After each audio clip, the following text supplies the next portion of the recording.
Hello, I did not mute my mic while that was playing, so full I didn't make any weird noises. Welcome to the Stacking Dinger Show. I'm your host, Matthew, aka Sheep, aka Dark Sheep.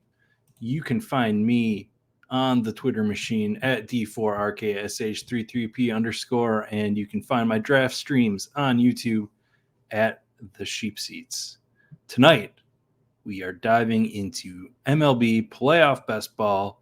I am joined by the one and only Chris, aka at B3 is Ball, Mr. Baseball himself. The sheet, he has the sheet created for the playoffs. He is a madman. So for those who don't know, tell us what you've done to yourself. Well, first, it's been way too long since I heard D4RKSH33P underscore. So I'm very glad that we're back and recording and diving into the pennant here. But what I have done to myself, and I'm on the clock again, is I have entered 150 pennants because where I'm located, I can't enter things. So I took a trip on Saturday down to the lovely Niagara region. Crossed over the border, spent 15 minutes in a parking lot at a golf course, entered my pennants. Thank God, I gotta say, the mass enter button that they added, what a lifesaver, because I would have sat there and like manually clicked into each of them 150 times because that's how much I love this contest, and I actually really do think there's edge and money to be won here. But yeah, so I did that. It took like 5 minutes to churn through all 150 entries, and then as soon as I was good, back across the border, and draft started just going like immediately. So I had some dummy ranks set up, and I have just been, that was Saturday afternoon, and right now it's Monday night. So for a day and a half, 2.5 days now, I've just been like in the room doing drafts.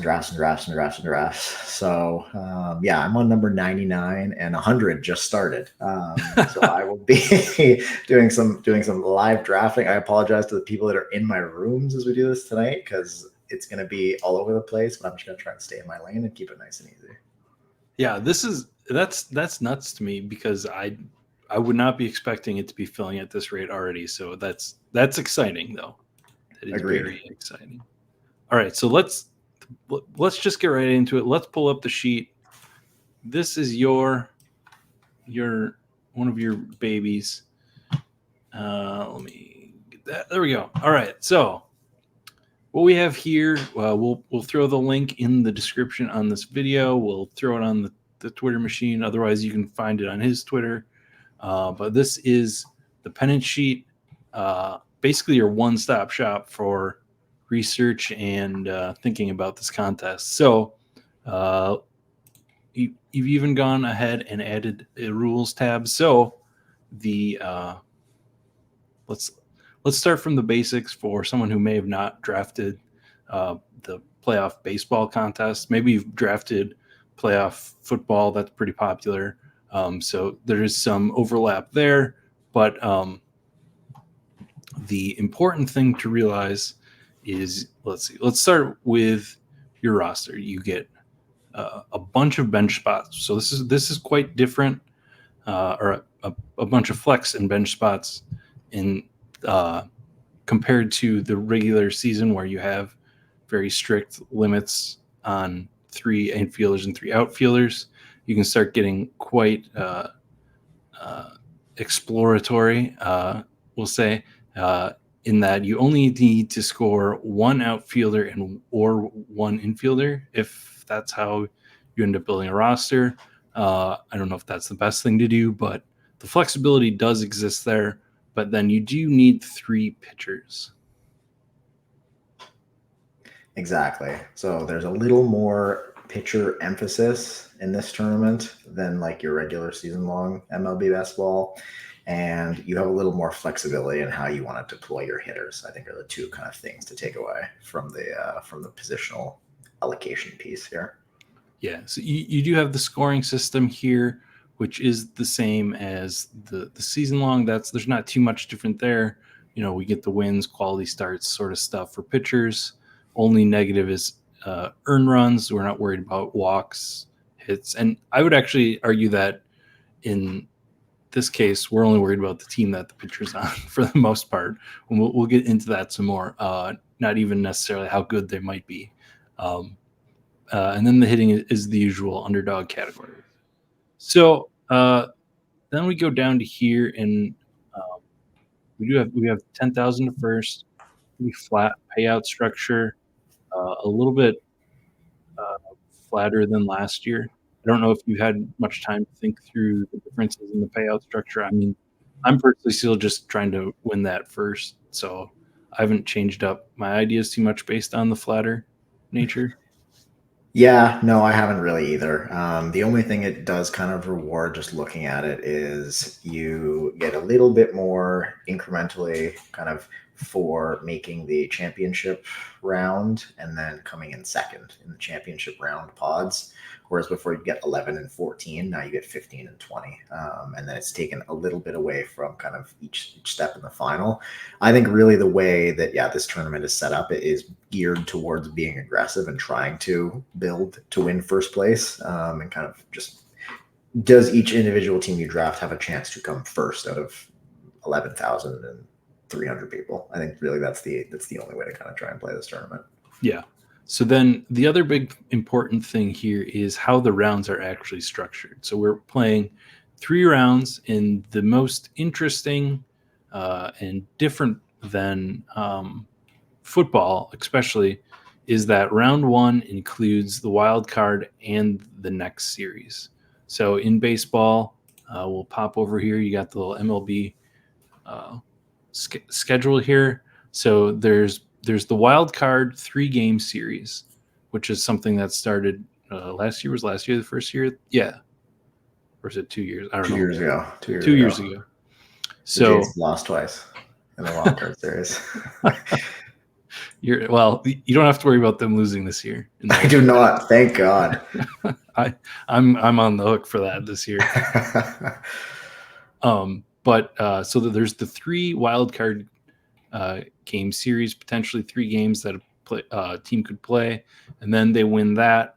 They go on to the divisional series and then have a chance at was it 5 more games. Sorry, 5. Yeah, best of 5. So that's where it gets very interesting, because now we're having we're trying to build. We're trying to build teams to win this to get to the next round.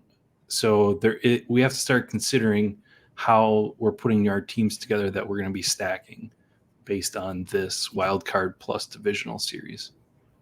Yeah, this is huge because I think coming from football, especially where it's each round is a tournament round, you have the 2 1 seeds that you're guaranteed to get 0 points from in the first round. You have to kind of navigate around how to use that, and those teams often do make it to the Super Bowl. I think relative to baseball, they make it more often than baseball teams do, and especially in this format recently, it's been kind of an upset and a topsy-turvy kind of way of going about it. So the way that I like to think about the buys here is your wildcard teams are the more variable. So you can have as few as 2 games. If you're out in 2 games, you're just out, and that's 2 is basically nothing. You're going to be dead. But you do have the upside of you could have a 3-game series and then a 5-game series all rolled into one, which could be an 8-game round, which is huge. Versus a bye team, you're not getting anything in that wildcard round, but you're getting a minimum of 3 games guaranteed. So that's a higher floor than the wildcard teams. But you can only get up to 5 games. So you have like a very narrow band of games that you can play kind of as the favorite or as a bye team. So it's not a 0, but it's less in this case. Yeah, there is a higher probability of getting 2 bye team stacks through than football without without really trying to build around it. I don't know if we've seen that situation occur, but it seems more possible. And so there are essentially 2 bye teams per league. So keep in mind that when you start putting these stacks together. We've kind of alluded to it a little bit, but essentially what this kind of comes down to is some, You tweeted it out. There's rules. The baseball rules for drafting playoff baseball. So you want to like expand upon just sort of the idea of the 2 and 3 team structure and why that's really the limit of where you should probably be going. Yeah, for sure. And this is, I think, the most kind of fundamental and important piece to understand about drafting in this whole contest is we got data for not last year's tournament yet, maybe we will, but 2 years ago we got data, and it was pretty clear that there were two things happening. People were drafting a lot of teams, like there were some two team builds, some 3 teams, 4 teams, 5 teams. Like people kind of expand outwards, trying to build floor in a lot of cases. And we found that, kind of not surprisingly, if you think about it, that the teams that went the furthest and did the best in the final round, where most of the money is still concentrated, were teams that had fewer teams stacked and like a higher concentration of those teams. So what that kind of crystallized for me is that the final round of this tournament is a 310 person, basically a 1 series kind of GPP contest. And so you are playing your 12 roster spots versus everybody else's 12 roster spots in that World Series. And there was a distinct disadvantage, like the number of dead roster spots you had. So every time you kind of lost a player out of that possible 12 in the final, you did worse. Last year's World Series was Texas, who was kind of, they became a wild card really late. A lot of people really liked them. A lot of people drafted them really high. And then Arizona, who kind of came out of nowhere, stole a wild card spot right near the end of the year. Even for like most of the drafting window, they were on the outside looking in, and then went on this crazy run to the World Series. Of the 300-ish teams that were in last year's final, I only found 5 that had 12 players, so your full roster, coming from Texas and Arizona combined. And the finishes for those 5 teams were 1st, 2nd, 3rd, 4th, and 5th. So that is kind of a unique instance just because Arizona was such an outside the box thing, but that's what we're looking at here. You're kind of doing well in the final is directly tied to how many guys do you have available and how many spots can you fill and how many points can you put up from those spots. So I'm drafting only 2 team builds, unless I fall asleep or get autoed in a weird way. But I'm trying to do only 2 teams, increase that upside, so that I have a full 12 on at least some portion of rosters in the final.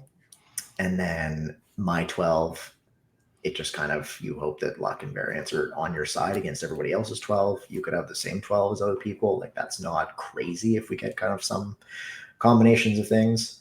So I did put out there that 2 is ideal, 3 is fine, 4 or more, these are teams, is dead, which I think is good. I think a lot of people like building with 3 teams, just to have kind of, if you take a bye team, you can add some more guaranteed round 1 points and boost that advance rate, which is fine. I think you can do that. I just think that kind of the way I've illustrated it here, you want to go about it smartly, where you still have the chance that if your kind of main team is what I'm calling them in my stacks, if they make the World Series, you can still fill all 7 starting spots in your roster. Like what you don't want is one team makes it, you only have 4 because you went 4 and 4 and 4, and then you end up with these fractional points and you're at the back of the 300 person final, and you have no chance of making up any ground at that point.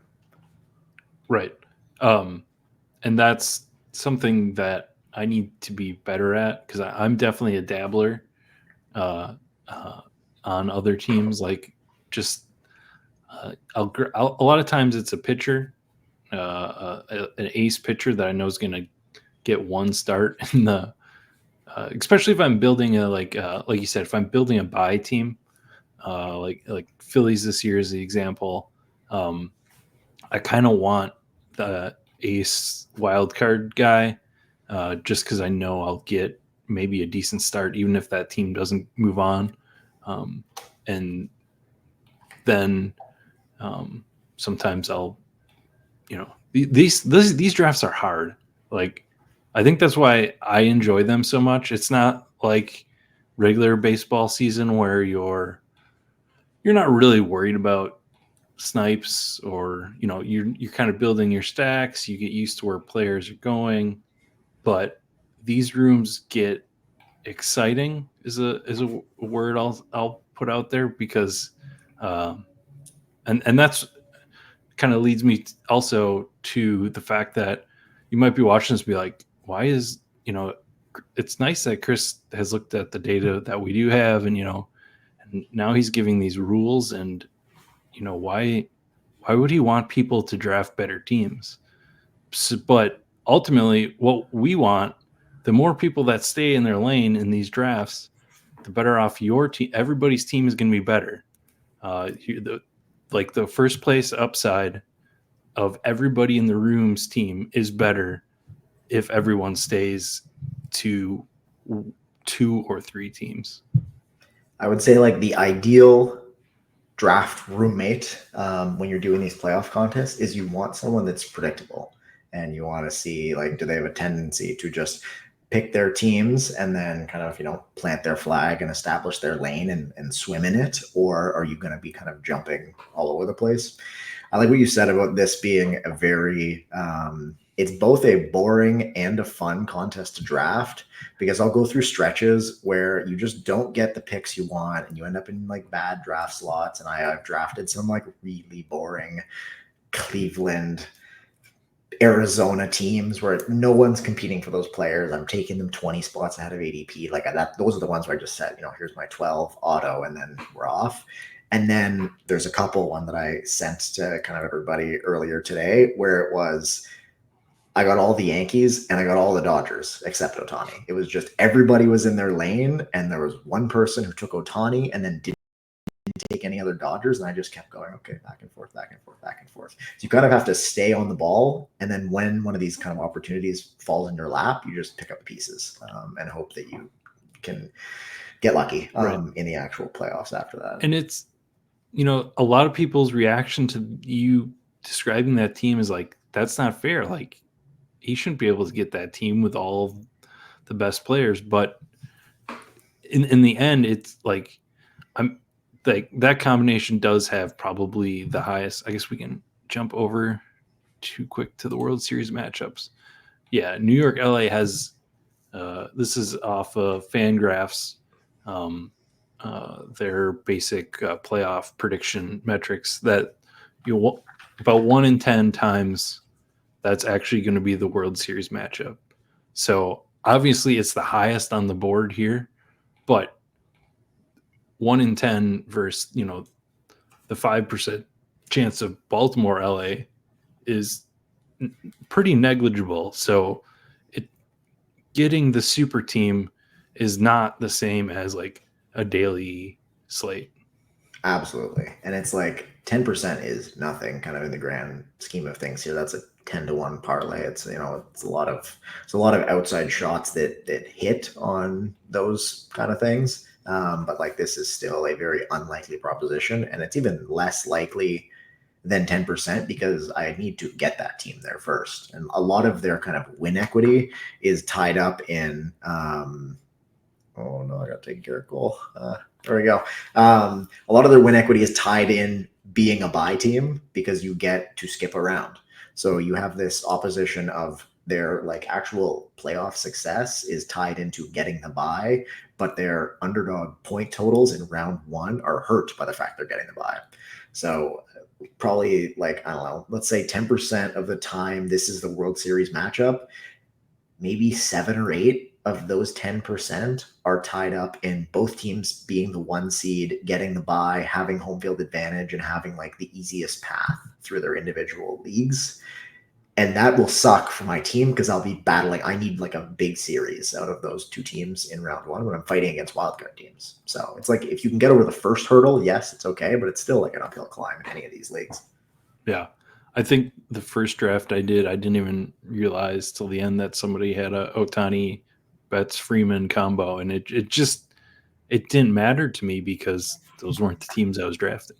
Correct. And I really think that is kind of the correct mental way to be thinking about this, because if you do kind of sit in your room and stew on who might be putting together what elsewhere. You lose track of like what is better for you in this league. And we don't need anyone like, taking somebody else out, trying to block a path like in a, like like you said, a daily slate. It's much more predictable. There's a lot more tied up in, oh, this team is actually like, you just picked up a huge chunk of equity. This is like a tiny sliver of an edge that we'll see if it materializes or not.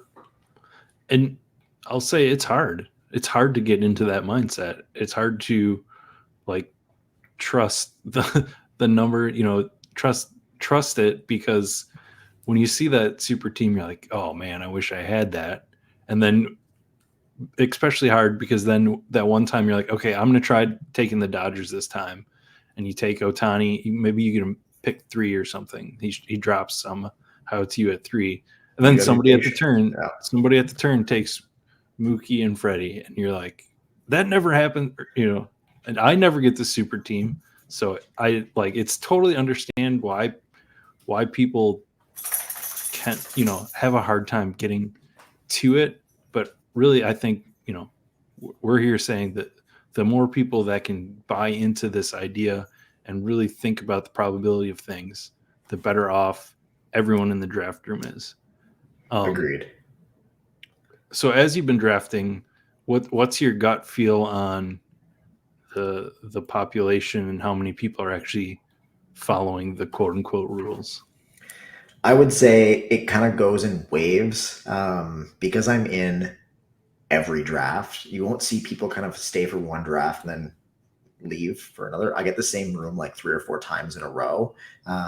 So I've started to notice like the same names. And when I kind of can tell they're on the turn and they're doing, something standard, I start to recognize the names. I would say it's better than it was last year for sure. Like if you're in this contest at this point, and like you said, this thing is filling way faster than it did last year. Like it's been out for 3 days, 3, 4. Let's call it 4. And it's like 8% full already, which is kind of crazy considering it was released later in the middle of week 1 and everything that's going on. So I would say the rooms are doing better in terms of staying out of people's ways. You'll get a couple of rogue people that will kind of scatter shot the board, but I wouldn't say there's been anything, partly because I'm desensitized to it at this point, which is good and bad for like kind of like how you said, turning off your brain, just focusing on what you need to do in this draft. It's getting better. There's more teams that are just picking their thing and doing it. Yeah. I've done like a handful of them. I'd say where last year I'd put it at 1.5 people scattershotting. I think that it's probably like one person per draft rather than sometimes 2. I feel like it is a little bit better, but. And even the scattershotting, to me, it feels like it's mostly capped at like 4 teams ish. It would be somebody who's picking up like a couple pieces from different teams, as opposed to just going down like ADP, who's at the top, click, let me scoop this value, that kind of thing. And then every so often you do get the one person who just kind of goes off the board. Yeah. Any teams that you're taking a look at the projections that you feel are wrong, and what's your any gut feel on any of these teams? Maybe we can go team by team too tonight, but just gut first reaction. For sure. Yeah. So my immediate thing when I opened this up and looked at just kind of the stock ADPs and what people were doing, Baltimore was way too low to me. So when I started drafting these on 2.5 days ago, 3 days ago, Gunnar Henderson's ADP was like 16 or 17 to start with, and he's down to 9 now. And a good chunk of that is me, hands up, because I keep taking them earlier and earlier. The gap between them and the Yankees was just too big, in my opinion. Now the Yankees have they've increased their division lead, which has increased their chances of getting the bye, which is good for the Yankees' long-term prospects, but like underdog-wise, it doesn't really do a huge deal for me. Baltimore's kind of giving me Texas vibes from last year. They were had a great year, been in the division race all the way to the end. Maybe they fade, maybe they pick up the wild card, and then they're like the hot team in October. that was the big one that jumped out on the AL side. I actually wanted it to be Houston. I thought people were going to be a little lower on them because this is kind of their down Yeah. here relative. And then I opened it up and I'm like, well, shit, Jordan's going 5th, Framber's going 12th. Like I think people have caught on to the Houston thing, and just their way Few of years life. of it. Yeah, exactly. We've caught up on where they're at. So I think they're being kind of adequately priced. On the NL side, San Diego was probably the one that I thought was a little bit out of whack. There was a little bit of a gap kind of between them and those other teams, which is kind of reflected in the percentages there. I think people have started to draft that way. So those are kind of the three where I was like, this is where I see the initial edge. And then, so I did my first 50 with no Yankees teams and no Dodgers teams, because the prices were just, they're like top of the market prices. Like you literally cannot get more expensive than those teams. So I was just going to be patient and kind of wait for them to come back down to earth. They've not. I've just picked up a handful of each just to kind of round out my portfolio, but I'm definitely going to be underweight on both of those teams. Yeah, and the thing is with when it comes to people, following the rules, as you take those stars in the first round, if you're drafting smart, you're going to be ignoring ADP, which really doesn't make the ADP of the rest of like Yankees. Like Jazz Chisholm Jr. is a great example. Like his ADP is beginning of the second round or middle of the second round, I think. I just did one today. I haven't done too many, but there like so many players that or his ADP is just artificially inflated because people want to claim the Yankees, especially if you grab a Judge and someone grabs Soto, you want to get aggressive. So that is one downfall of sticking to the rules, is that those early studs tend to bring up the ADPs. I guess we see that in season long too, but they definitely bring up the ADPs of the rest of their team. Yeah, we know ADP is a fake artificial construct just kind of in our regular everyday lives, but it's even more like pronounced in the playoffs, when you do like these ADPs truly mean nothing. Like their value to me is their extent as a useful kind of predictor of when other people are going to try and take players, essentially. And I would say you could take away the ADPs, you'd be fine. The kind of important piece is the ordering of players within teams, which I think is where kind of the ball knowing aspect comes into this. And like, can you figure out who, like, are these 7 Padres in the right order? I don't think so. And then you can start making your own kind of calls. But really, you want ADP to like guide where you think other people are going to start taking people. So if you need to jump them to get ahead of somebody, you can. That's really what ADP tells me here. Right. Yeah. And it also, combine that with watching other people if they're taking if they get a good Dodger stack early, there's a chance they're going to come into your lane because they want to, they have their first 5 picks as Dodgers. And now they want their AL team, and maybe Kyle Tucker is there. They're like, oh, I want Houston as my AL team.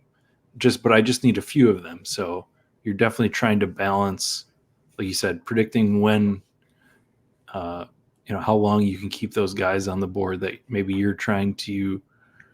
have a couple of teams that you're drafting mid-round ADPs on that you're trying to balance. So that's definitely another challenge and intensity to these drafts, I think. Yeah, agreed. And like figuring out the edges and pitching rotations is another big one. Like the Brewers they're driving me fucking crazy because there's like 5 guys that are in the like 65 plus ADP range, and like I can't get a read on who's going to be actually in this playoff rotation. And like they're a smart team, so they're probably also not going to throw their pitchers for a ton. Like on a game-to-game basis, you might get like 3-3 or 3-4 or whatever, like innings, guys Yeah. piggybacking, guys doing weird stuff. So that's something else you need to think about with some of these teams, like where you're spending your picks late, especially. But that's like as we get closer to the play, or as we get closer to the games actually starting, you can kind of start to fine tune what you actually expect to happen. Let's actually jump back to roster construction here and go to the second part of it. I think that kind of leads into that. So you have a couple of options here, specifically without worrying about stacks. You have kind of a general guideline of 4 or 5 pitchers, and then once you go down a little bit more and start looking at your perfect 2-team stacks, your preference is 3 from your large team and 1 or 2 from your small team. So you want to expand on that a little bit? Yeah, so I think the thinking here is we're looking at both the team stacking and the positional building together because that is kind of the most effective way to mesh these things. So if I'm just looking at my big stack, I have 7 players to work with from my AL team, let's say. I want to fill out a starting lineup for sure with those 7 guys. So I'm not leaving any points on the bench in the final unnecessarily. So I'm definitely going to take 3 from the big team, 3 pitchers, 1 infielder for sure, 1 outfielder for sure, and then 2 flex hitters. So there's your 7. And then a little more of the kind of art side would be on the small side of your stack. What is the team that you've picked? What does their pitching look like? How many actual dependable starting pitchers do they have? And that's kind of what guides me to, do I want 1 or 2 from there? Which gives me either 4 or 5 total. And then I fill out the rest based on the hitters. So just to put some like teams to names here, if the Dodgers are my small side of the stack, Glasnow goes very early. Flaherty goes kind of early now. The rest of the rotation is there's like 8 guys. I have no idea. Yeah. So if I'm taking the Dodgers on the backside, I'm probably just taking 1, or maybe 2 if I'm desperate. But if it's somebody like the Phillies, where Wheeler goes early, but he's in for like knocking on wood, injury. Otherwise, he's in. Nola, same. Ranger comes back. I think Ranger is going to be starting playoff games. Yeah. And probably Christopher Sanchez. So like there's 4 dudes that I'm comfortable putting in. So if I have the Phillies on the backside, I might go with 2. Yeah. Like the Dodgers, I think, are similar to the Brewers there in that third, granted Glass now gets healthy, that third and fourth starter can be just a mixed match of guys going 2 or 3 innings. This was one of my like points forward from last year that I had written down. Was on these, I put smart teams on my list because it is more often than not kind of these more analytically inclined teams that have a deeper bench of guys that aren't quite starters but aren't quite relievers. Last year, me personally, and maybe the field, I'm not entirely sure, I was too aggressive at taking those pitchers as like actual starters. And then we'd get to a series and it's like, oh, he just went, he got 11 outs and that is it. He's not pitching again this series. He might come in like in relief in another game and that doesn't really help you. So I'm pulling the plug on some of those like thin pitcher plays more and then hoping to stack like another hitter in and maybe, they hit a homer, they hit 2 homers in 4 games or whatever, even if they're not guaranteed like full playing time. If they are out there, something might happen. Yeah. And if you are coming to this, and you're not too big of a baseball follower, the thing to realize with teams, even the not smart teams, the side, because of off days and the schedule of playoff baseball, the usual 5-man starting pitcher rotation, or sometimes 6 now, is starting to become a little more common. Usually shrinks down to 3 or 4. You don't get to that 5th starter. Like you said, there are long guys out of the the bullpen, or they're not even on the roster sometimes. I think like Taiwan Walker is probably a good example this year, who, if they were going 5 starters, he might be on the roster as a backup starter. But since they only have 4 and they have 5 competent, or they have 4 competent starters, they don't need him, and they'll rely on their bullpen. But just a little bit different structure to how teams choose who is going to pitch in the playoffs than maybe you're used to in regular baseball season. Or maybe you don't even follow that. But let's see, what else do we got here? We got some other. We looked through the World Series matchups. So let's jump into. I want to linger on the World Series matchup pages for one more excellent, second. yeah. I have 2 points to make here. So Fangraphs is the first thing that people look up when we look up like projections, odds, whatever. That is like the easiest go-to. They have a great format. They have good models. Their models for playoff percentages and stuff are pretty sensitive. So like day to day, things can switch by 5, 10, 15%. And we still have 3 weeks of games to go. So the further out we are from the playoffs, you can like give yourself even bigger error bars kind of on their projections. And as we get closer, the projection gets better. So do not anchor yourself kind of to this is a 93% chance of making the playoffs yet. If they lose 4 of the next 5 games, that could be like 71 by the end of the week. And then things have like, totally kind of turned on their heads. So just take all of this with a grain of salt. And then the other piece is I like to compare kind of Fangraphs, which is a model-based quantitative projection for the rest of the season, to like betting odds from the market. I think last year I used a basket of a couple of different books and averaged them out. I found that wasn't great because some of them update pretty often and some of them don't. Some of them are pretty sensitive. So this year I've switched to just using Pinnacle. They're kind of the most on the ball, in my opinion. They have the sharpest, highest limits. People look there first for a lot of kind of benchmarking in their odds. So I've just switched to using Pinnacle for the market versus Fangraphs. And then the thing on the bottom I wanted to highlight is basically where are Fangraphs and betting markets disagreeing.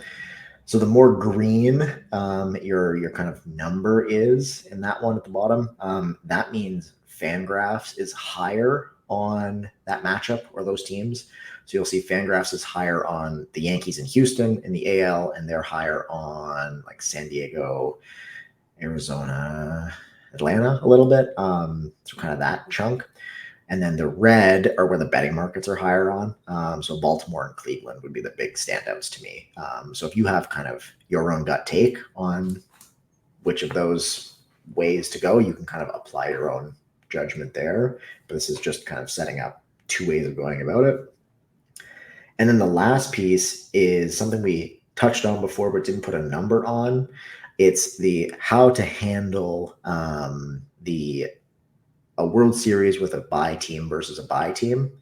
That gets talked about a lot because it happened in football the last 2 years ago. There's a Kansas City Philly one, and it was a mess. The winning team had like 5 active players, and it was just, everyone loves to throw that around as like the example of like, what do you do if it's bye versus bye? Only a 20% chance right now, as of like today, in terms of if the bye teams were to make the World Series. So you're kind of already, that's like a 4-1, 5-1 kind of shot already as an underdog. And then getting teams is tough. So I like to build my 150 or however many teams you decide to build for kind of the fat part of the distribution. So this would be your wild card versus wild card and bye versus wild card.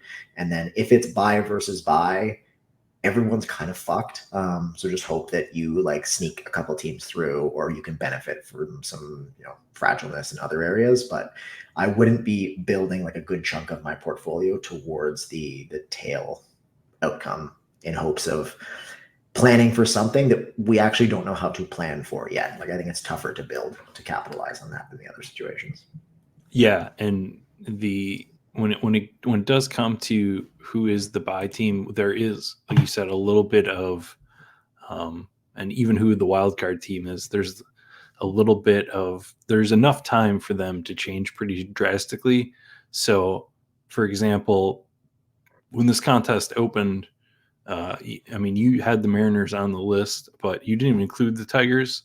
But just the way that teams have been playing the last week that it's been open, uh, the Tigers have, they're the same amount of games behind the wild card than the Mariners, which is not something you'd expect. Like, I'm not saying that the Tigers are a team I want to draft. They don't feel like a upset team to me when it comes to just the size of their rotation. I mean, they could go behind, but we can tell stories. But the point I'm trying to make Exactly. We're just telling stories.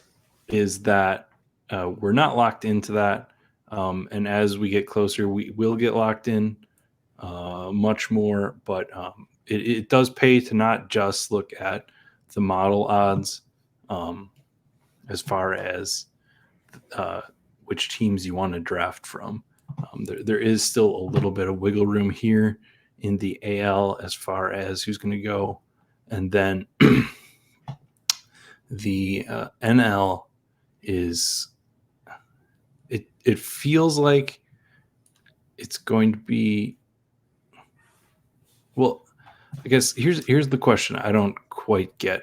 Maybe I'm missing something statistically here, but the Mets are 50% chance to make the playoffs, but everyone else is, what am I missing here? Where's the other team that, Basically, the way the NL is shaken out this year is very weird because the Mets are 50% to make the playoffs, but nobody else below them has any. Like, there's no residual right? percentage basically below.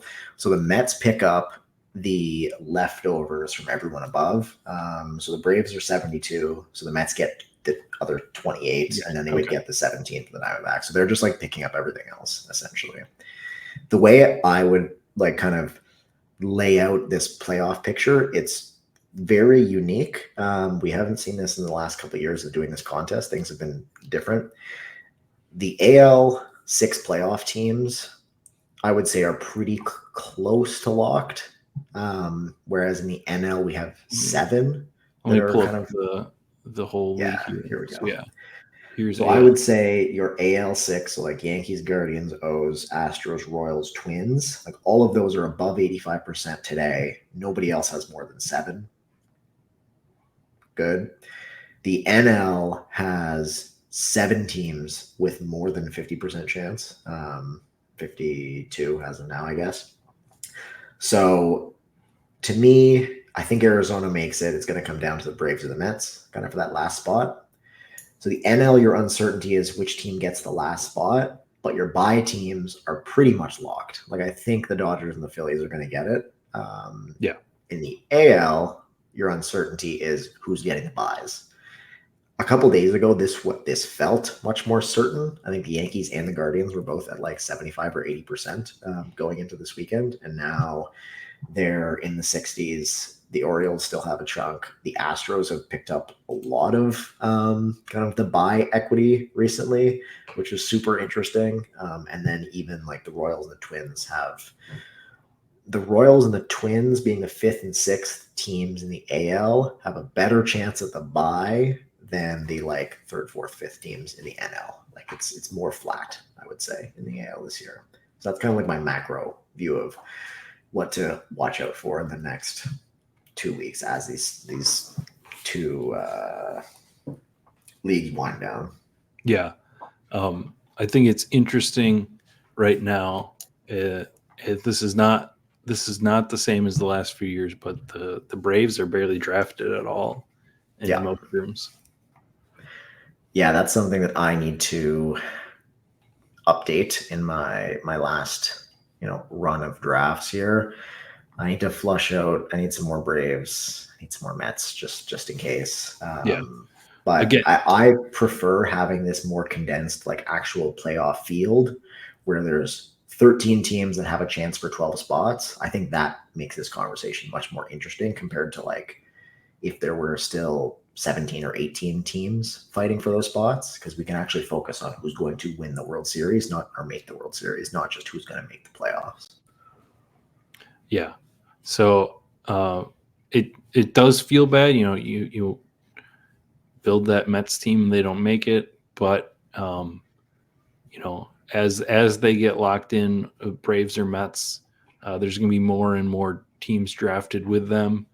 Maybe one of them goes on a run, they get really popular. I don't know that I see that happening, but there's always that chance that you're going to get a really nice ADP value, and you can stack.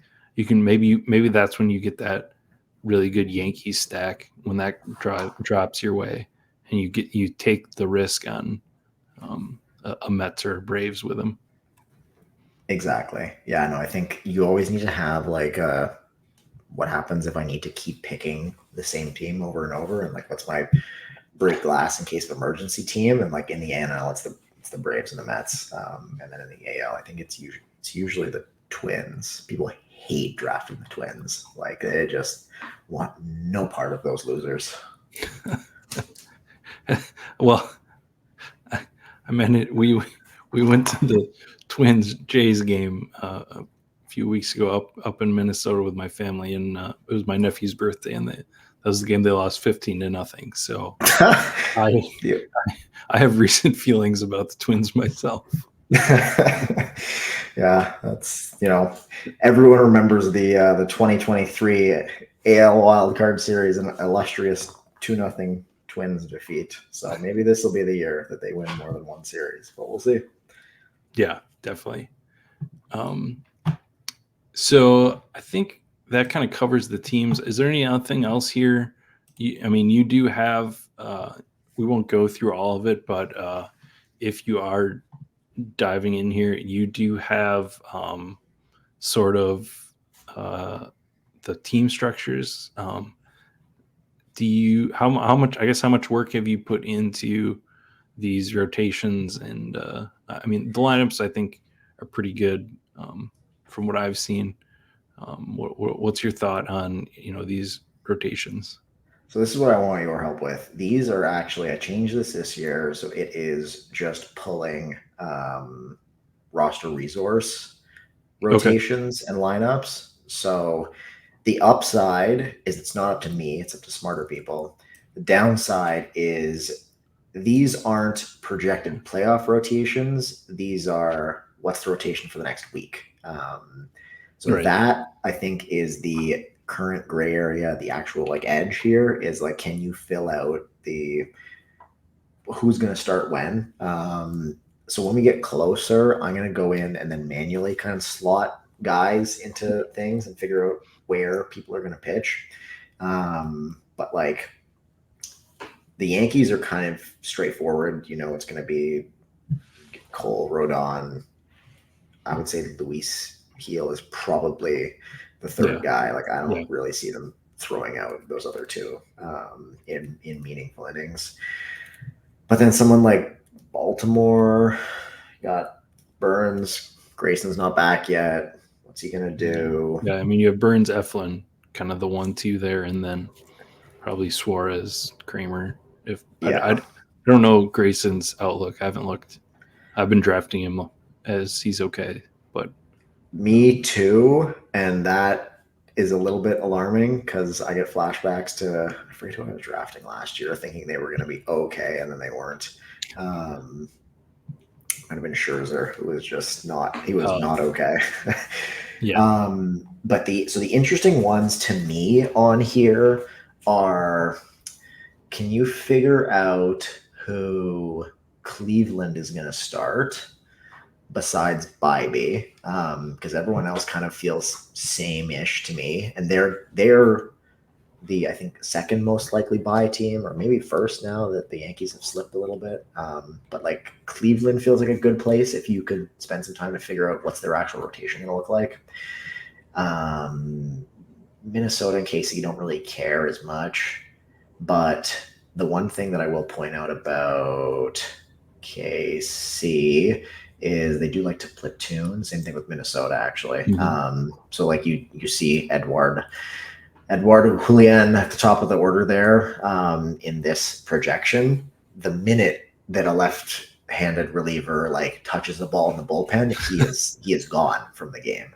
So you need to just consider like he's probably not like the steal of the century if you're trying to think you're sneaking like a leadoff hitter across. So just getting a flavor for like what teams are more aggressive, what teams are not, with kind of their in-game management is an edge.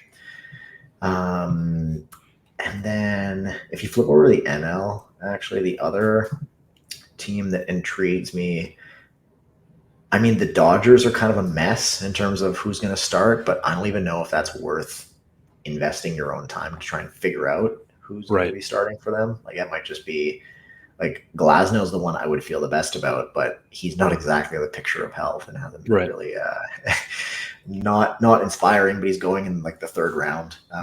We'll get now some Yamamoto starts before the playoffs, but I don't know that we'll get any Glasnow. Like, and even if he does start, where is he going to be at in terms of pitch counts and all that? So that's a scary proposition. I agree. The one here that intrigues me to actually figure out that I alluded to earlier is the Brewers. Same kind of boat as Cleveland. They're going to be hosting a playoff series. What is like